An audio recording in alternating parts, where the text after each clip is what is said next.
அழகே அழகு சீரியல்ல அடுத்து வரும் எபிசோட்ல நம்ம சுரேஷ் இருந்துட்டு மதுக்கிட்ட போயிட்டு பயங்கரமாக சண்டை போடுறாங்க.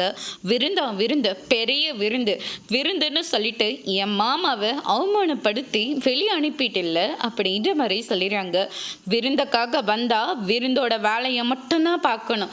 அதை விட்டுட்டு அங்கே இருக்கிறவங்களாம் என்ன பண்ணுறாங்க ஏது பண்ணுறாங்கன்னு சொல்லிட்டு அங்கே ஒரு பிரச்சனையை ஆரம்பிக்க கூடாது. ஏன் தங்கச்சியை பார்த்துக்கிறதுக்கு தான் ஏன் அப்பா அம்மா இருக்காங்க.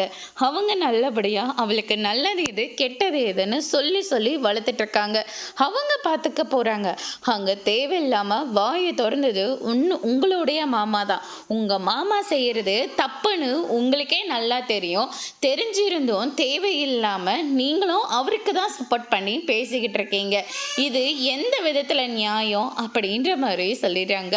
அதுக்கு அடுத்து தான் பார்த்தீங்கன்னா இந்த சைடு சுரேஷ் இருந்துட்டு அவர் என்ன தப்பு செஞ்சாரு, தப்பு நடக்க போறத அவர் தடுத்து நிறுத்தினாரு. அவரோட பெருந்தன்மை உங்க யாருக்குமே வரவே வராது அப்படின்ற மாதிரி சொல்லிடுறாங்க. யாருக்கு? அவருக்கா பெருந்தன்மை அப்படின்ற மாதிரி நம்ம அதையும் ஒரு பக்கம் சொல்லிக்கிட்டு இருக்காங்க. அதுக்கு அடுத்துதான் பார்த்தீங்கன்னா உன்னை பார்க்கவே எனக்கு பிடிக்கல அப்படின்ற மாதிரி சுரேஷ் ஒரு பக்கம் சொல்லவும், உங்களை பார்த்தா மட்டும் எனக்கு ரொம்ப பிடிச்சிருக்கா, எனக்கும் தான் பிடிக்கல அப்படின்னு சொல்லிட்டு ரூமை விட்டு வெளியே பார்த்தா நம்ம பாக்கியராஜும் மலரும் இருக்காங்க.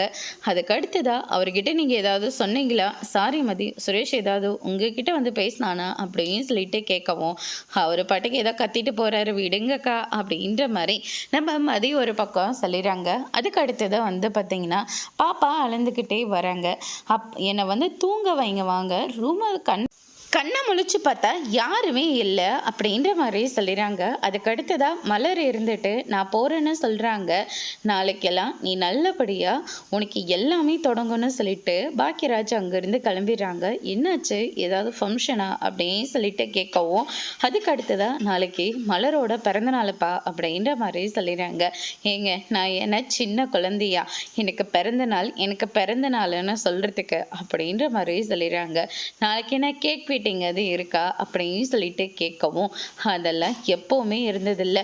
வீட்டில் அம்மா நல்ல வடை பாயாசத்தோட சமைச்சு கொடுப்பாங்க, கோயிலுக்கும் கூட்டிகிட்டு போயிட்டு வருவாங்க.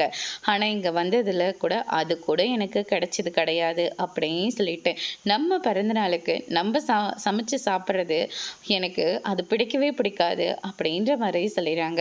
அதுக்கு அடுத்ததாக பார்த்தீங்கன்னா நாளைக்கு கோயிலுக்காச்சும் போயிட்டு வாங்க அப்படின்ற மாதிரி சொல்லிடுறாங்க.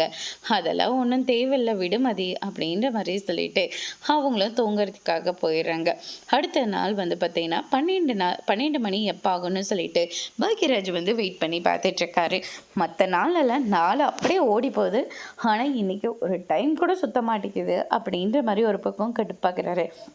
அவ்வளோதான், டைம் ஆகிடுச்சு, ப்ரிப்பரேஷன் பண்ணி முடிச்சிடலாம் அப்படின்னு சொல்லிட்டு க்ரீட்டிங் கார்டு, அதுக்கு அடுத்ததோ ஒரு பொக்கை, அதுக்கு அடுத்ததோ ஒரு டைரி மில்க் இதெல்லாம் வாங்கிட்டு போயிட்டு நம்ம மலருக்கு கரெக்டாக 12 மணிக்கு சர்ப்ரைஸ் பண்ணுறாங்க.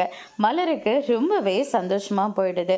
சொன்ன மாதிரி எனக்கு இவ்வளோ பெரிய சர்ப்ரைஸ் கொடுத்துட்ட பாக்கியராஜ், இது மட்டும் கிடையாது, நீ ஆசைப்பட்ட மாதிரி பைக் டிரைவிங் இருக்குது, நீ ரெஸ்டாரண்ட்டில் சாப்பிட்ணும், அதே மாதிரி உனக்கு ஆசைப்பட்டது எல்லாமே நடக்க போகுது அப்படின்ற மாதிரி சொல்லிட்டு இருக்காங்க.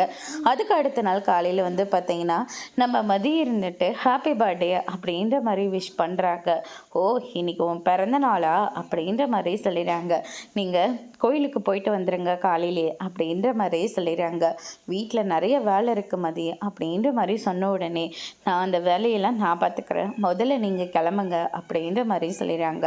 என்னாலலாம் இந்த கையை வச்சுட்டலாம் எந்த வேலையும் செய்ய முடியாது, இவளை நம்பி வேற விட்டுட்டு போகிற, நல்லா சமைப்பாலோ என்னமோ அப்படின்ற மாதிரி சொல்லிடுறாங்க. அதெல்லாம் நான் நல்லாவே சமைக்குவேன், தேவையில்லாமல் எதுவும் பேச வேண்டாம் அப்படின்ற மாதிரி நம்ம மதி சொல்லி விட்டுறாங்க. அதுக்கு அடுத்ததாக பாக்கியராஜ் இருந்துட்டு பைக்கெல்லாம் நல்லா க்ளீனாக தொடச்சிட்ருக்காரு. 1 மணி நேரமாக கழுவிட்டுருக்காரு. மதி இருந்துட்டு கிண்டல் பண்ணுறாங்க. அதுக்கு அடுத்ததாக பார்த்தீங்கன்னா நம்ம மலரும் ரொம்பவே அழகாக ரெடிட்டு வந்துடுறாங்க.